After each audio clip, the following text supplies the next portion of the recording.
Good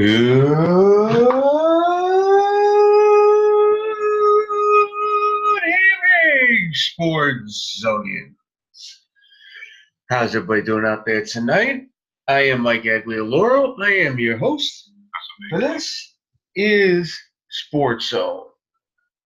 Coming live like we do each and every week here via the I-95 Sports and Entertainment Radio Network. We got a good show for you tonight. We'll hopefully be joined by both Dave Hastings and Eric Tress in a matter of moments.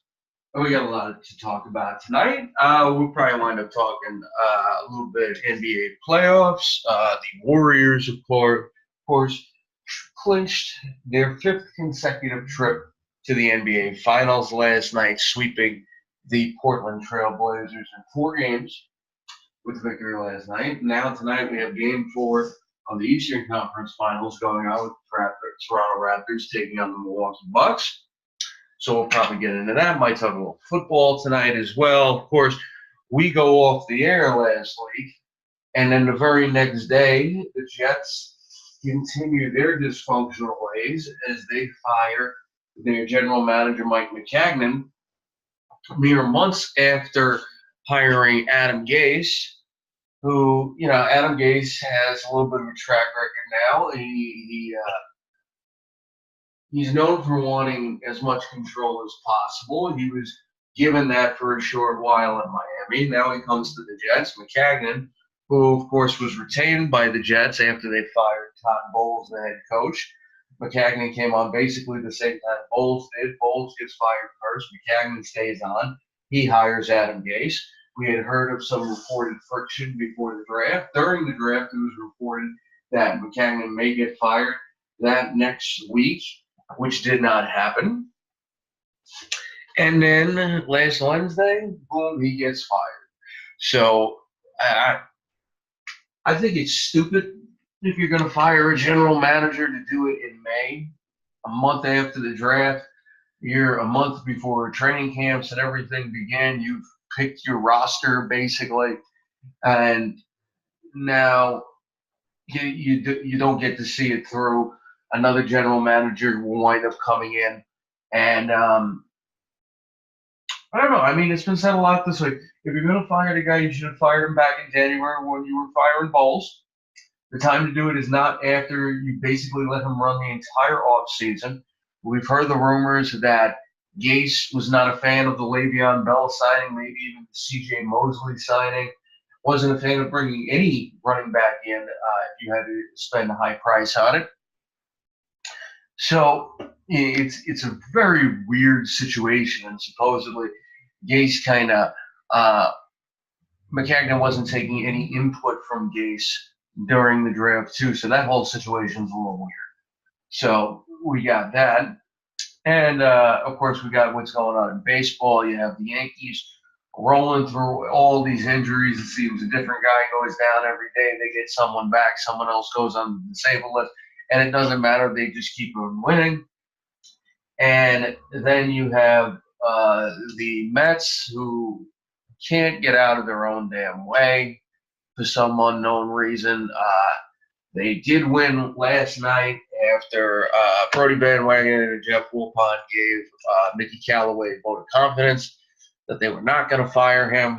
And, of course, during that same press conference, it was revealed that Yoenis Cespedes seems to have broken his ankle for some unknown reason now, which is just fantastic. So any hope of him coming back this season is probably gone. There was very little hope that he was going to come back this season anyway. So,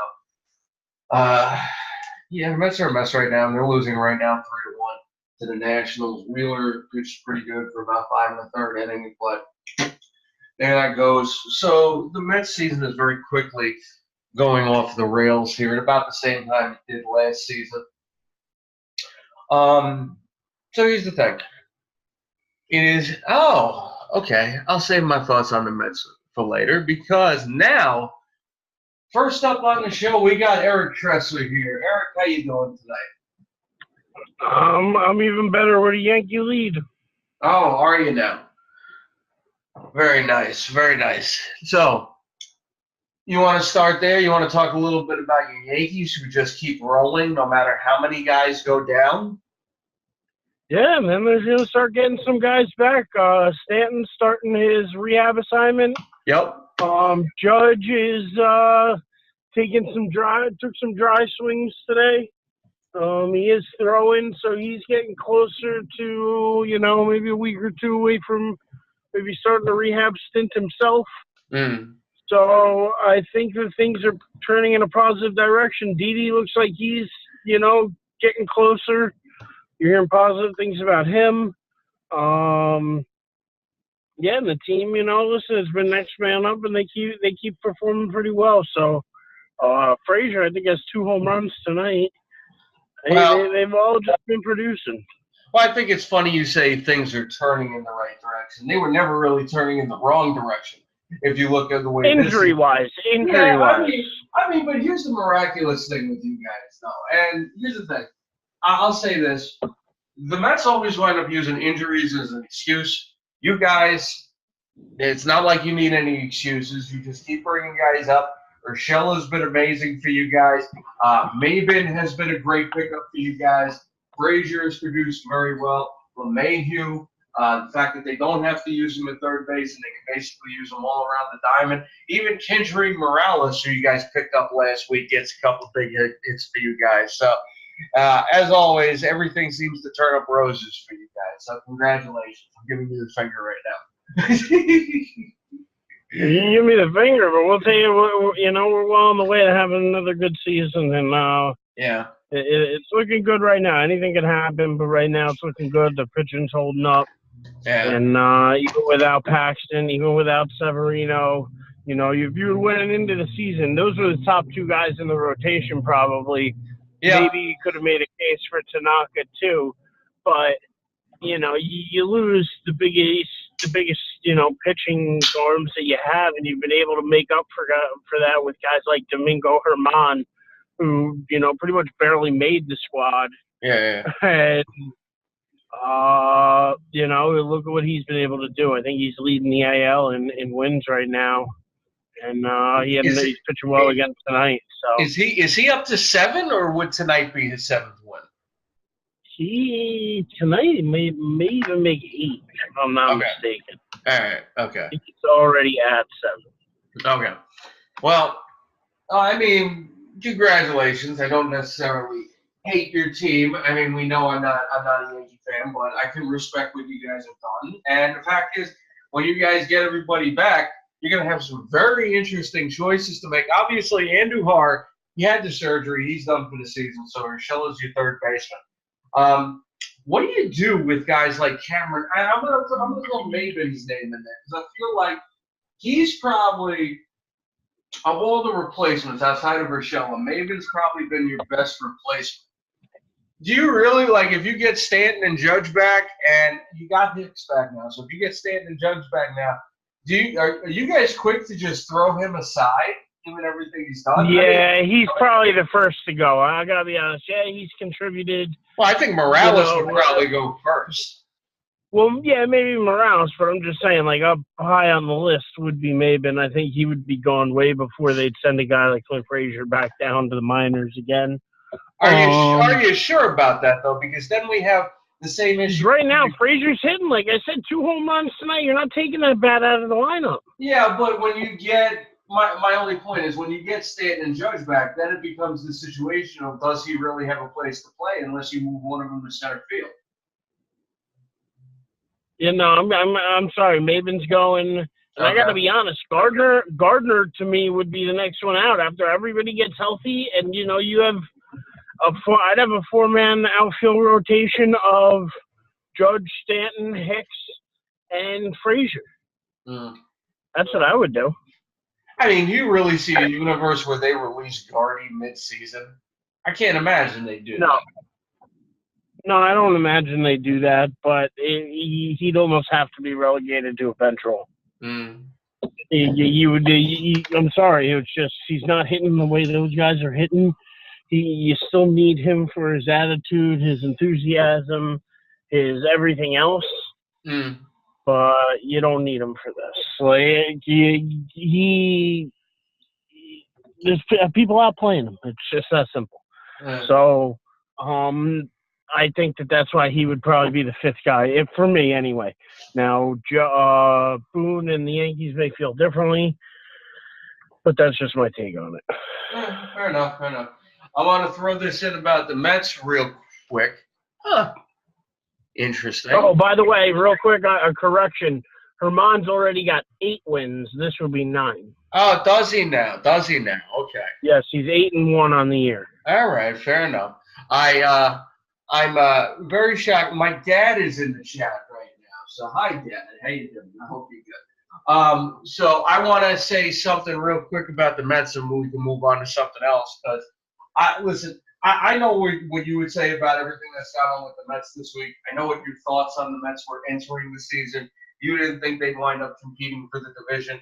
Right now, it's looking like you're being proven right. I don't necessarily think that it is an automatic that you change the manager and things turn around. But in my opinion, Callaway's not the right guy to be leading this team. Like, he seems like a good guy and everything. I don't think the positive reinforcement stuff is really working with this team right now because this team seems completely unmotivated. Everything that happened with Cano this weekend was, I mean, let's be honest, that was predictable because it's not exactly like he ran hard when it was with you guys. But at the very least, he hit, so it was forgivable.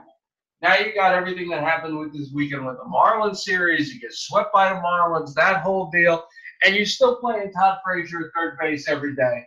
When you got guys like McNeil and J.D. Davis who can't be playing every day because you got him at third base.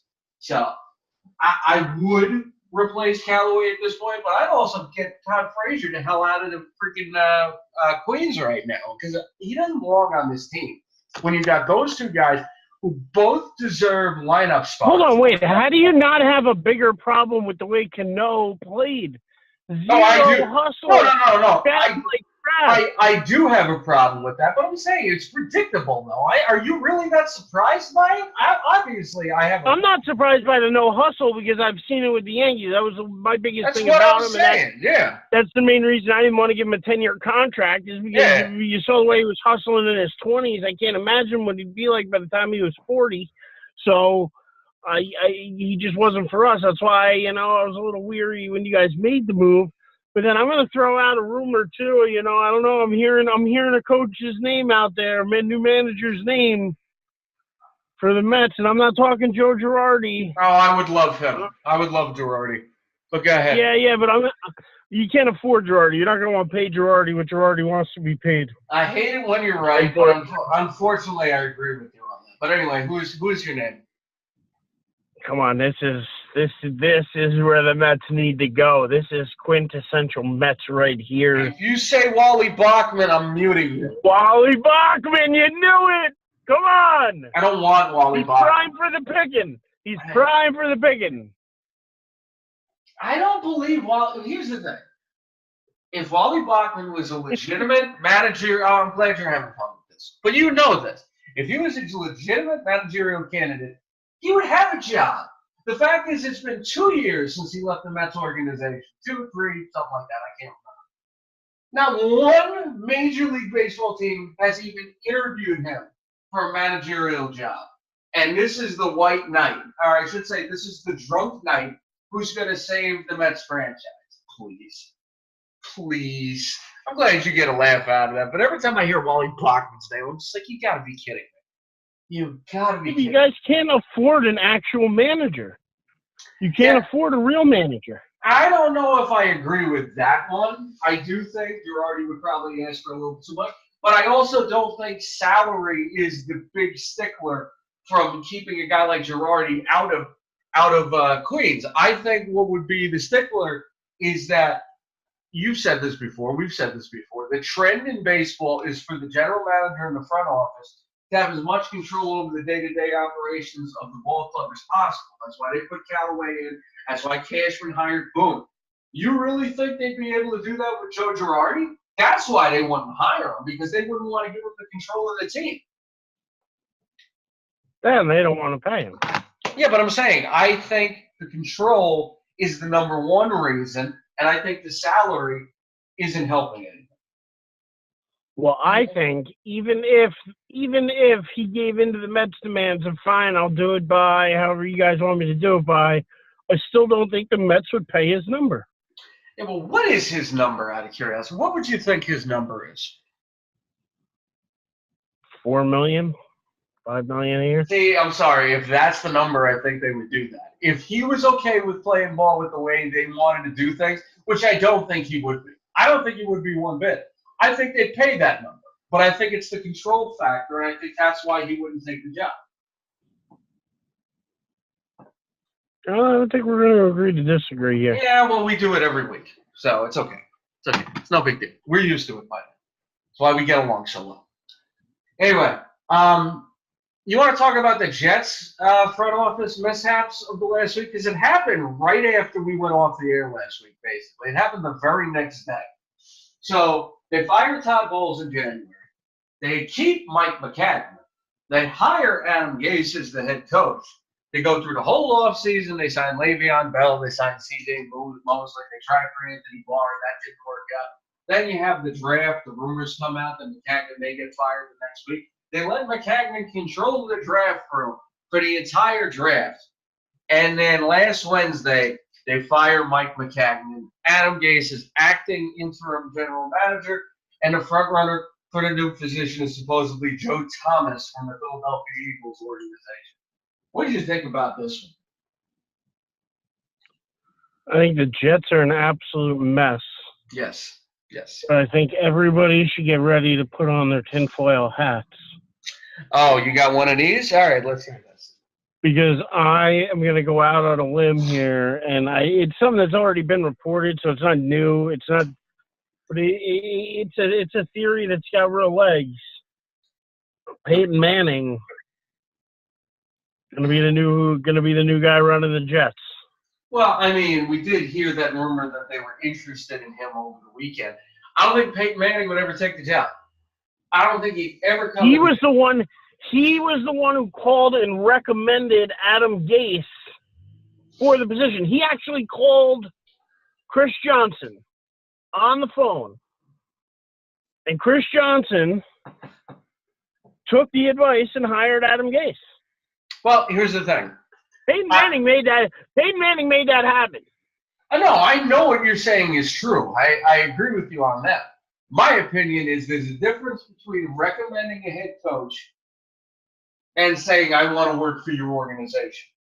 And I don't think Peyton Manning would ever do that. I think you would have a better chance of Peyton Manning getting hired with the Colts than you would ever have of him taking the New York Jets job.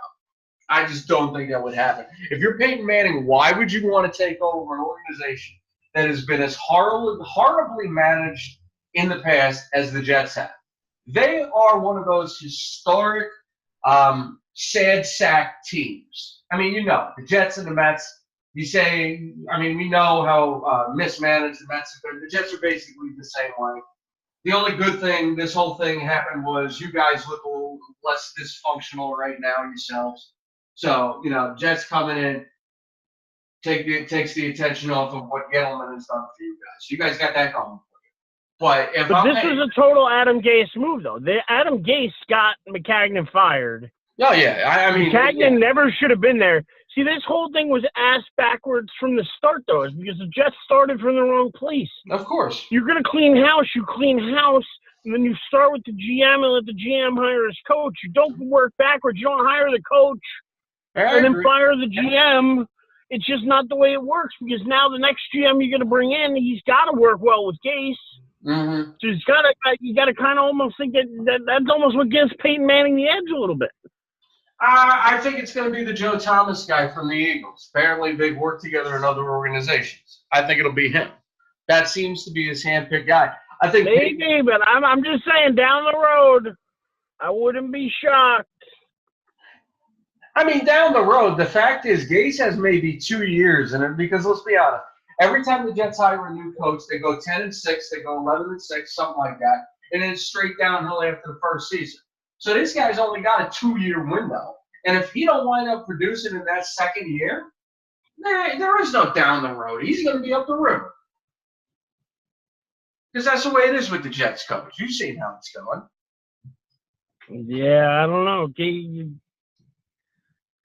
Chris Johnson's got something for Gase. I got to tell you, there's something there. So I wouldn't be surprised if maybe he lasts a little longer than 2 years. Maybe 3. I'll give him 3. But come on, that seems to be the shelf life of Jets head coaches because everybody was so enamored with Todd Bowles when he came over, the defensive guru with the Cardinals and everything. So I mean, we'll see how that goes. But all right, you want to talk any basketball? Or you want to? I mean, we can. I mean, do you even? I'm guessing you don't even want to bring up Ezekiel Elliott, right? Again, football in the news for the wrong reasons. Well, here's the thing. What's he doing? Why does he got to be making problems at whatever festivals? I don't understand it. Here's the thing. I have not seen the video. From what I've heard, he was drunk. He got in an argument with his girlfriend. The security guard comes over. He nudges him or whatever. The security guard goes down, and they put him in handcuffs. Now, you want me to be honest? I saw the video. It wasn't. He was completely in the wrong. He was wrong. He was wrong. And he's now at a string. He's now at a string of events. Yeah, but and off-field problems. Is this the guy you're going to pay big money to in Dallas? Is this your future? Is this your franchise? Are you putting it on him? Because it looks like he gets suspended at any moment. Not necessarily for this incident, but for what he might do next. Yeah, well, I mean, I think it's definitely giving the Cowboys pause from what Adam Schefter was saying earlier today. I'll say this, from everything I've heard, I think if this was an incident with any other player, I don't really think it'd be a big deal because, as you said, it's Ezekiel Elliott because of the history he has. Yeah, I wouldn't be surprised if a suspension comes because,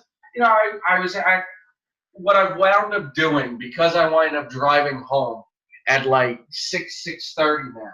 When Francesa goes off and the Yankee game is about to go on, I actually turn it to your boys on ESPN radio. So I heard them talking a little bit about it. And what they said, I agree with. If it was anybody else, probably wouldn't be a big deal because it's Zeke. Wouldn't be surprised if suspension's coming or something like that. Because he's not getting suspended for it. Why? What are you doing getting drunk in public when you know what you've done history-wise? You know the NFL will probably look for any excuse to try to hang your ass out to dry. Get drunk at home. Get drunk at home. You could bring some people over. You don't need to go out. What are you doing? If you go out, just be in control. Know what's on the line. Be responsible. I mean, you have a career on the line. You're literally putting that in jeopardy over getting drunk and stupid one night. It's immature. It shows the immaturity he still has in him. He still has to grow up. He hasn't done that yet. And I'm not paying a guy $45 million to be, for 3 or 4 years or $50 million for, these big money contracts that you see guys like Gurley and Bell getting. Are you going to give that to Zeke if he keeps it up with these off-the-field problems? And, I mean, they really could pay him, this year, but they technically have another year on him, right? Well, I think they have 2 seasons remaining, from what I heard. You have 2 seasons of team control. That's what I think they said on the K show. I think he's got 2 years. So, which makes sense because you get 5 years. They already picked up the 5th-year option. He's played for 3 years already. He's got 2 years left. So, if you think about it, you got a number of guys who still got to sign, like Dak and Amari Cooper and some of the other guys. They're probably going to try to lock those guys up first and maybe wait another year on Zeke, which is the smart move because, as you said, why would you give him a long-term contract now? Why would you do that? So, all right. I'd say enough of this one. You have any thoughts on the PGA tournament this weekend? I know Tiger was eliminated on Saturday? No, Friday. He didn't make the cut. He didn't make the weekend. Yeah, there you go. Did you see any of it? Because I was working all weekend. I did not get a chance to say it. I heard it was pretty intense. Oh, yeah, but between Koepka and Johnson. No, down to the end. But, I mean, Koepka had a 6-shot lead going into the final day or something like that. So he had a big lead going into the day, nearly choked it away, but was able to hold on. It was his tournament from start to finish. He dominated all weekend, and he deserved to win. It's his 4th major, and he's probably the number 1 player in the world right now. And what? But regardless of whether or not Tiger missed the cut, he's everybody's still looking over their shoulder come the U.S. Open. True, at but Tiger. I thought this was an amazing stat. He's the first player, maybe in history, to be the defending champion in back-to-back in 2 majors at the same time. You know what I'm talking about? No. Well, they said it a few times. I might be saying it wrong, but apparently, so what? He won the PGA tournament this year and last year, and he won another major twice. I don't know about twice in a row, but apparently he's the defending champion at a different major. I can't remember if it's the U.S. Open or the British Open. And apparently he's the first player to do that. In consecutive, concurrently, I think is the word. So you got that. All right, I tell you what. I don't know where Dave is. I wanted to hold this off a little longer, but before it gets any later, because I got a few different ways I want this to go here. For quite possibly the last time, we do have to talk about Game of Thrones. No, we don't. We don't have to talk about it. We really don't. I mean, we've talked about it this entire season. We have to talk about that thing. Because you've been disappointed all season. I've been more and more disappointed as the episodes have gone by. And in this finale, fucking Bran. Really, Dad, I'm sorry I cursed on here. But Bran, really? Bran's the king? I was saying that for an hour and a half. Bran, really? That's who the king of the 6 kingdoms are? Really? I mean, listen, there was good stuff in this episode. Some things I really liked, like Sansa saying the North is going to be an independent kingdom and her being queen of the North. I liked that. I thought that was cool. I thought what they did with Arya was cool. I liked Tyrion's scenes in this. I thought were pretty cool. It was nice to see him get some extended dialogue scenes for the first time in seemingly years. I thought the small council scene at the end was pretty cool, minus the part where they threw that book, A Song of Ice and Fire, in there. I thought that was cheesy as all hell. But, first of all, why would you even... It's pretty obvious Jon Snow, being the son of Rhaegar Targaryen and Lyanna Stark, didn't mean a damn thing. You could have eliminated that entire plot thread, and he would have ended up in the same damn place. You only did that to give Daenerys reason to go crazy, which, all right, fine, but that led nowhere. I'm trying to think. There's a couple other things that I don't get. Oh yeah, so much for Arya learning how to be a faceless man and stealing people's faces. I know you're disappointed you didn't get to see that in this episode at all, or at any point this season, really. So that is another one that really went anywhere. It's I don't know if I'd call it the worst finale of all time. I didn't hate it. I was just very disappointed by it. So go ahead. I know you got a rant in you about this. Well, no. See here, the one meme I sent you sums it up perfectly. And you have sent so many memes this week. Let's see this. But the one that describes it perfectly is the Hodor meme of "I held the fucking door for this." Oh, right. That sums it up. Like, this whole show has been one big F you to the fans from the beginning. From the beginning, it was they killed all your favorite characters. They showed brutality, incest, way more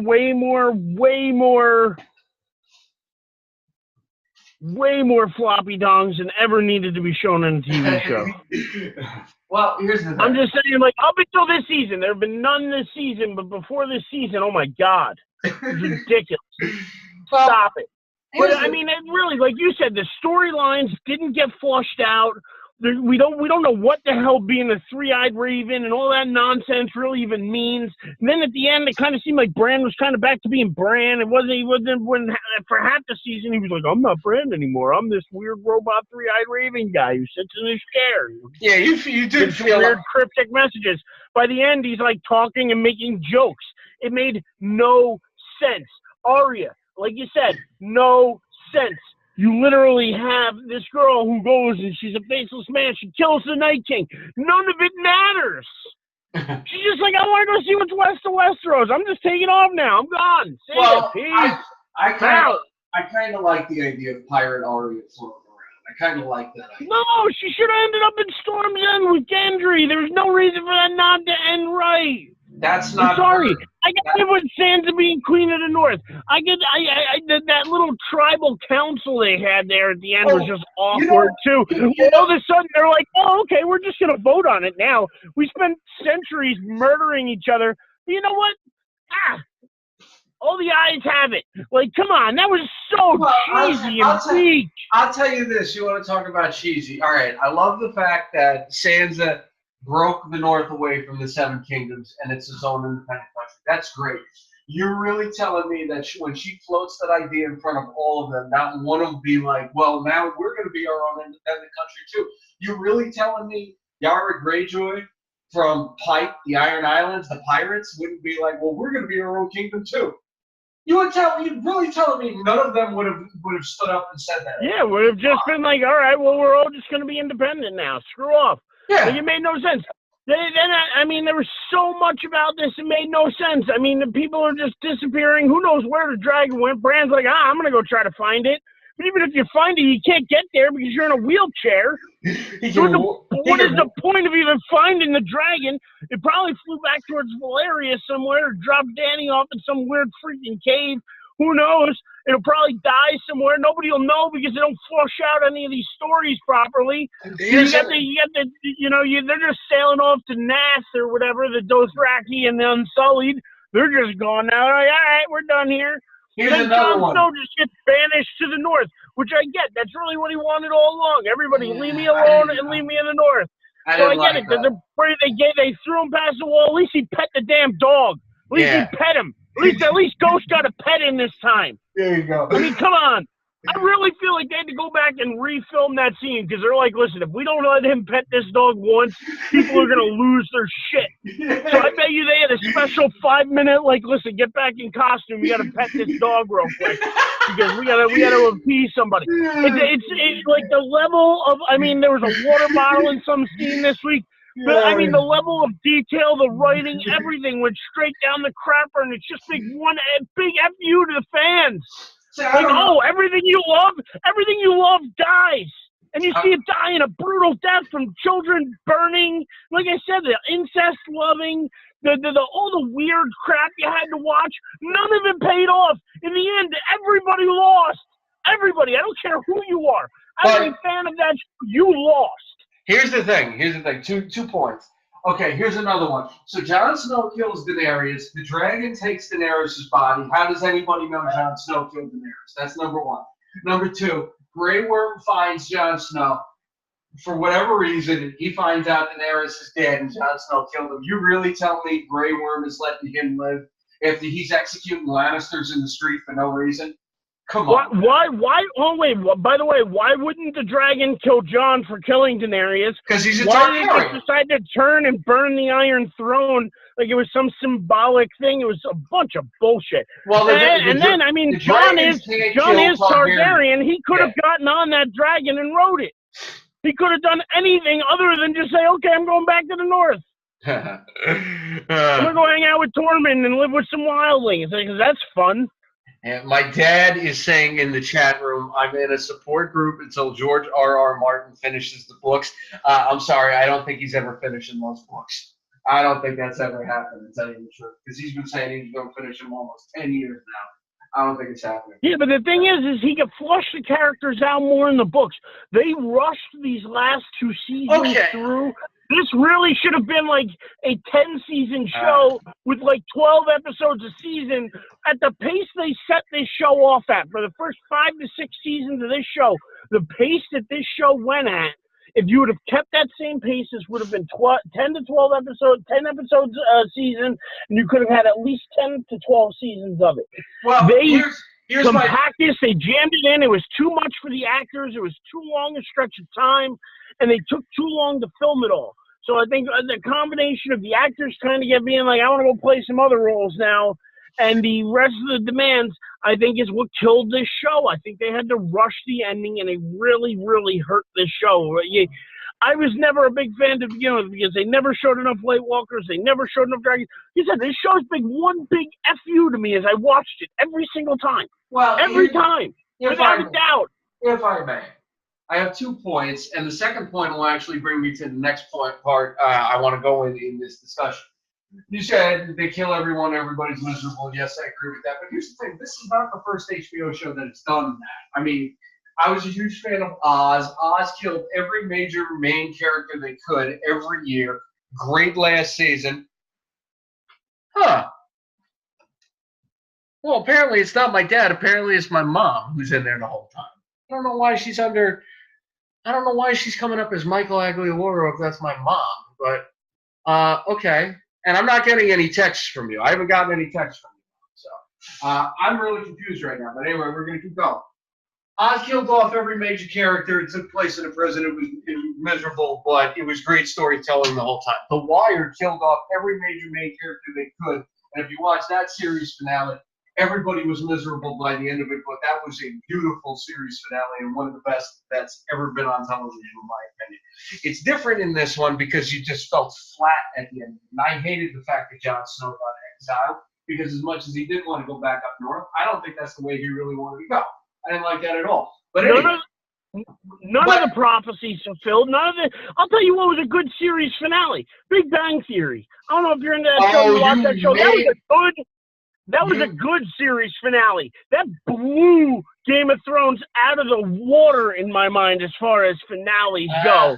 And I watched them in pretty close succession. I can tell you I was way more happy, impressed, and satisfied with the way Big Bang ended. You have made my mother's night right now because, my mother loves that show. She loved that finale, so she is with you on that one. You just made her night with that. No, it was a great finale. Game of Thrones sucks. After watching the Big Bang Theory's finale and then watching Game of Thrones finale, you're even more disappointed in the Game of Thrones finale. Well, here's the thing. Especially with all the hype and everything else. It just, oh my God, what a giant waste of everyone's time to get these 2 final seasons. Honest to God.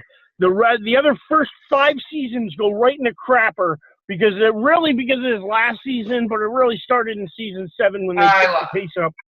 I like season 7. Stop drawing out the storylines. If I may, so a show I have compared Game of Thrones to this entire season is The Sopranos, and I want to bring it up again because I think it's a very interesting point.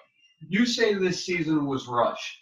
Waited 2 years. We got these 6 episodes. Stuff wasn't flushed out. Then you look at The Sopranos, and I see plenty of parallels between The Sopranos last season and a Game of Thrones last season because The Sopranos also went off for 2 years. They had 20 episodes in that final season. They split it up into 2 parts over a year and a half.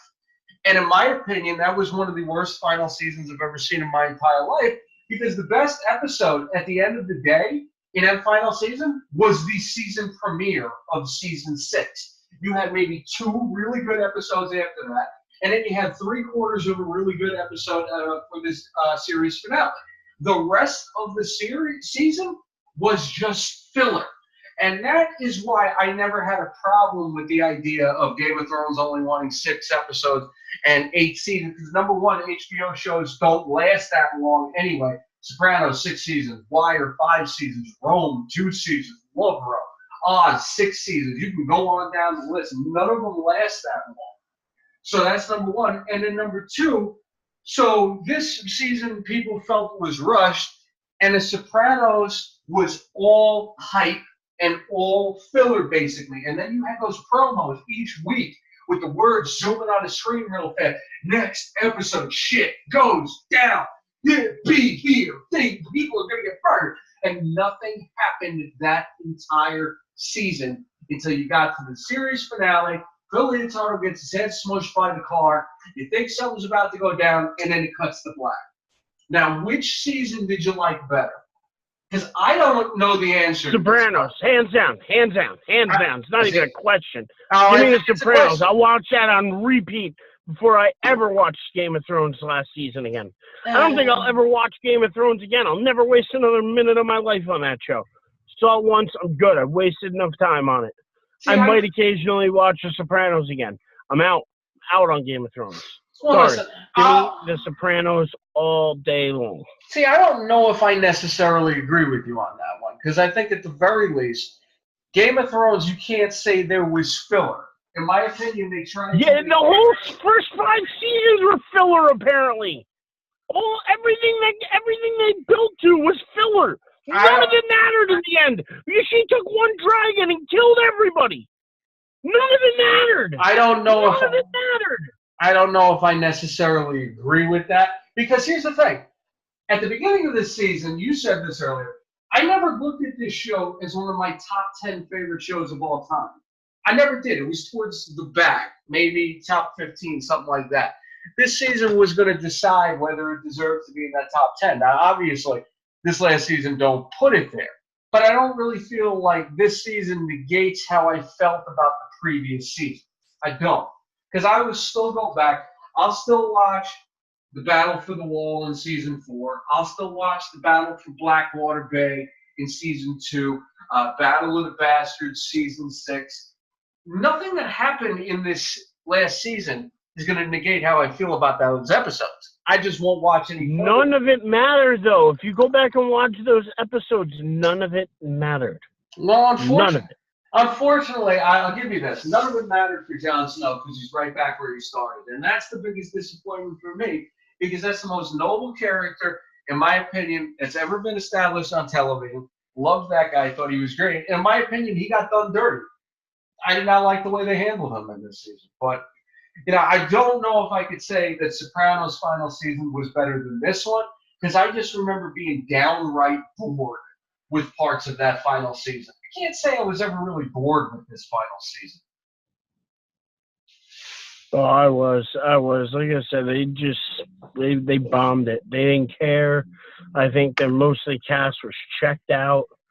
I really do. I think this is 100% bad. Like you see, they made such errors between the Starbucks cup, Jamie's hand, the water bottle in the final episode. Jamie's hand was made up. That wasn't real. Jamie's all of the nonsense, all of the bad writing, the bad stories, the whole thing. The Night King, none of it ever mattered. We never even found out why he was there and what the whole story was. We found out nothing. I don't know if I agree with that one. I think we knew why he was there. He was there to kill all of humanity. And he was there to kill Bran because Bran was the history of humanity. So I think we knew the answer to that. But I'll tell you this, though. I know you hate... They didn't flush that out enough. There's more to that backstory. There's more to it. So now what? There's just nothing in the north? Where's Jon Snow going? What's he even going there for? What's the point in being in the fucking frozen tundra if there's no White Walkers or anything to do or kill up there? What is the point of any of it? None of it makes any sense. Well, here's the thing. From what I've heard, and I kind of tend to agree with this, he's basically the new Mance Rayder. He's the new king beyond the wall. He's going to reestablish a wildling colony up there. Now that there's no White Walkers, they can live in peace. So I don't know. But I tell you what, we could probably yell and scream about this one all day. My mom said we needed a backstory for the Night King. Well, we might be getting one in those prequel series that they wanted to come out. So I'm out. I'm not watching any of them. I'm not kidding. I am not watching one prequel. I'm not watching a sequel. I don't care if they do an Arya spinoff. I'm over her lame character at this point. You kill the Night King and then you bitch out on killing Cersei. And then you bitch out on killing Cersei. You stand there and the Hound looks at you and goes, "Kid, you don't want to do this. Turn around." And you just go, "You know what? All right." And then you get on that horse that apparently meant absolutely nothing. Like, none of it mattered. She doesn't matter. All right. She is no one. She is no one. So she's just a girl. Let's go through this. I'll tell you what, we got 6 minutes left here. What are some of your favorite series finales of all time? I don't know. I got to be honest. I'm usually pretty harsh on series finales, so I don't usually love them because a lot of times I'm more bitter that the show's ending. Shield, maybe. Here's the thing. I love The Shield. Rescue Me. I love. That was fantastic. That's one of my all-time favorites. I agree with you. So, I mean, like, there's a few that I could point out that I did like Big Bang, I think was fantastic. That would be up near the top. If I may, though, I want to go back to The Shield real quick. I thought The Shield final season is one of the greatest final seasons of any television show I've ever seen in my life. I did not think the series finale was one of the greatest of all time because I felt like they had done so much in the previous episodes that the series finale kind of left me a little flat. But that didn't hurt my enjoyment of that final season because if you remember that final season, there were like 2 or 3 episodes that could have been the series finale in and of themselves, but they kept going. That final season was amazing. And I totally agree with you about Rescue. How about The Watch? Sons of Anarchy is another one that comes to mind. That was a really good one. That was a really good one. The Wire. You got to put The Wire on. I'll be honest, I've never seen The Wire. Oh, you're missing out. Wire's a great show. Wire's a great show. And the series finale, there are parallels to this because there is no happy ending for those guys. But it's such a beautiful journey to see it. The way they did it was so well done. I don't think you'd have any problems with the way they ended it in terms of the story that they told. Absolute amazing show. Totally agree. Totally would recommend that. Here's one I don't know if you saw, Oz. Oz was one of my favorite shows when I was in high school. Series finale, perfect. Thought it was absolutely perfect. They ended it with this beautiful montage of audio clips from all the previous seasons. I watched this when I was 20 years old. Dude, I had tears in my eyes, man. It was freaking awesome. I have seen Oz, but it's been a long time since I've seen it. I only watched it once. So I don't necessarily remember the finale off the top of my head, so I can't say whether I loved it or hated it, so I'm probably on the middle on it. All right. And we're going to throw a couple other ones in I did love the show, though. The show was great. The show was good. Yep. Oh, you ever watch Rome? You ever watch Rome? No. That was a great show. Only lasted 2 seasons, but that series finale is one of my all-time favorites. Yeah. Did you have another one you wanted to throw in? No, that's all I got off the top of my head. Because, like, as much as I love Seinfeld, I didn't love the finale. Yeah, I didn't hate it as much as other people did, but not great. I didn't hate it, but I didn't love it either. Yeah. I'm with you on that. Well, I mean, even Larry David and Jerry Seinfeld said they would redo that if they could. So I don't think you're alone in that one. So you got that. But yeah, man. Either way, disappointing end for what was a really good show to end, I will say. And in hindsight, in my opinion, episode 2 of this final season was the best episode of the season, which is all you need to know about a show that disappointed so many fans. Final thoughts? Yeah. I know you didn't like that. I know you didn't like that episode, but that would be the episode. If I could pick any episode from this season to go back and rewatch, that would be the episode I'd go back to rewatch. All right. Well, I'll tell you what, we got 2 minutes left. Eric, these episodes where it is you and me is always fun. I hope Dave is okay. He's going through some things right now. My mother, Michael, please tell your Dave every time I see a white horse. I think she means you. Yeah, no, she means you. Every time I see a white horse, I will think of him talking about Aria. Eric, he killed her with that white horse thing from last week. You absolutely killed her with that, just so you know. All right, so that's going to do it for us tonight. Eric Tressler, do you have any final thoughts? Well, yeah, watch some hockey, watch, almost start watching basketball again, I guess, when the finals actually start, but I'm rooting for the Bucks. You kind of got to see who's going to lose to Golden State, who's coming after that second place crown. I'm rooting for the Bucks. I really am. Rooting for the Bucks. We'll see what happens, though. And that's going to do it for me. Hopefully we get Dave back next week. Mom, thank you for listening. Sorry for the mix-up earlier. That's going to do it for us. I am Mike Aguiloro. For Eric Tressler, thank you all for listening, and we will see y'all next week.